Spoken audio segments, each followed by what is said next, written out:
Now that we've covered the various CTE accountability systems, it's important to remind ourselves of accountability basics.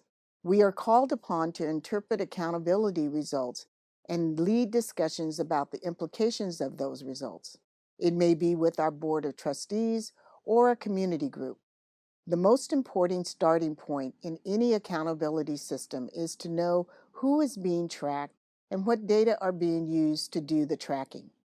While most matrices result in a number or percentage, the parameters used in arriving at that number or percentage are significant. For something as common as, say, the completion rate, varying results could be reported, depending on how the system defines the populations being tracked. For example, is a cohort being tracked comprised only of first-time students, full-time students? Must these students take a minimum number of units to be included in the cohort? And are there specific classes that these students must take to be included in the cohort? There are many other factors that affect, such as the reporting period, the completeness of the data, the source of the data, and so on. The point here is understanding these factors is critical for you and your campus colleagues as users of this data. With employment and income data being new to the accountability system, we should take a couple more minutes to touch on these.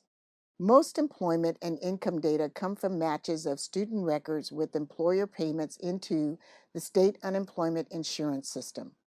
While this system captures a healthy percentage of our students, between 75% and 80%, it doesn't account for all students.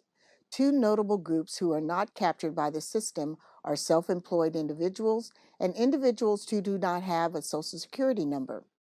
This leads to gaps in the data for certain occupations and specific groups.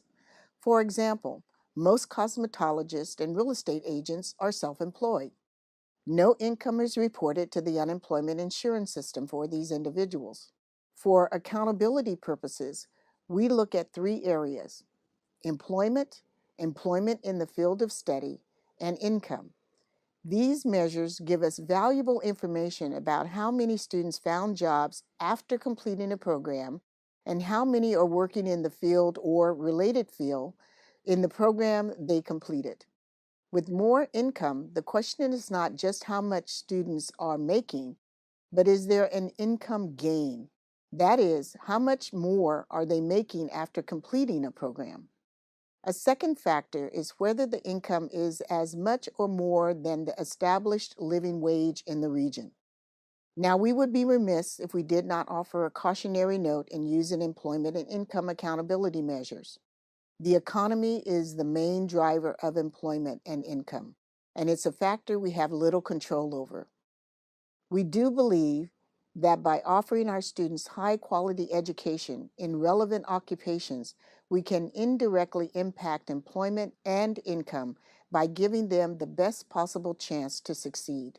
While accountability systems have their flaws, in the end, they allow us to demonstrate our value to students, to the community, and to policymakers.